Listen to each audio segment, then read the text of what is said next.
Add share করব operatore socio-sanitario os professione gira letto empty bed remaking rifacimento letto vuoto কিভাবে আমরা হসপিটালে পেশেন্টদের বেডগুলো রিমেক করে থাকি। সবার প্রথমে দুইটা লেন্সোলো লাগে মানে দুটো বেডশিট, একটা ট্রাভার্সে লাগে মানে ছোট বেডশিট, চারটা ট্রাভার্সে মনোইউজো লাগে মানে চারটা বেড ক্লথস।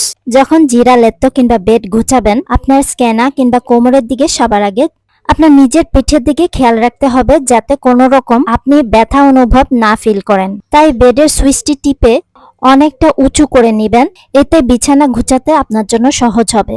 চলেন তাহলে শুরু করা যাক। সবার প্রথমে চেক করে নেবেন কোন কোন লেন্সওয়ালা ট্রাভার্সে আর ট্রাভার্সে মনোইউজোগুলো পরিষ্কার আছে বা আপনি রিইউজ করতে পারবেন। যদি মনে করেন যে সেগুলো ময়লা পেশাবে ভেজা, সেই ক্ষেত্রে আপনি সেগুলো চেঞ্জ করে ফেলবেন।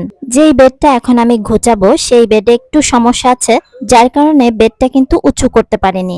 সবার প্রথমে একদম নিচে ম্যাট্রেসের উপরে যেই লেন্সওয়ালো কিংবা বেডশিট থাকে সেটা সুন্দর মতন টেনে একদম বেডের ভেতরে গুটিয়ে নেবেন। এর পরের স্টেপ হলো দুটা ট্রাভার্সে মনোইউজো ইউজ করবেন। পরের স্টেপ হলো ট্রাভার্সে মনোইউজোর উপরে ট্রাভার্সে কটনে ইউজ করবেন।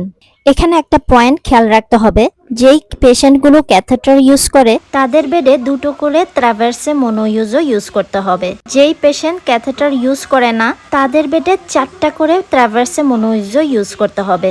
এখন যে বেডটা আমি রিমেক করছি সেই পেশেন্টটা ক্যাথেটার ইউজ করে, সেই ক্ষেত্রে আমি বেডের নিচে মানে লেন্সওয়ালোর নিচে দুটো ট্রাভার্সে ইউজ করেছি। দেন ট্রাভার্সে কটনের উপরে শুধুমাত্র একটা ট্রাভার্সে মনোইউজো দিয়েছি। পেশেন্টের ইউজ করা যেই ড্রেসটা হবে সেটা ভাঁজ করে বালিশের নিচে রেখে দিবেন। এখন ট্রাভার্সে মনোইউজোর উপরে লেন্সওয়ালো মানে চাদরটা টেনে নেবেন। দেন ব্লু কালার কপ্রিলেত্তটা টেনে নেবেন।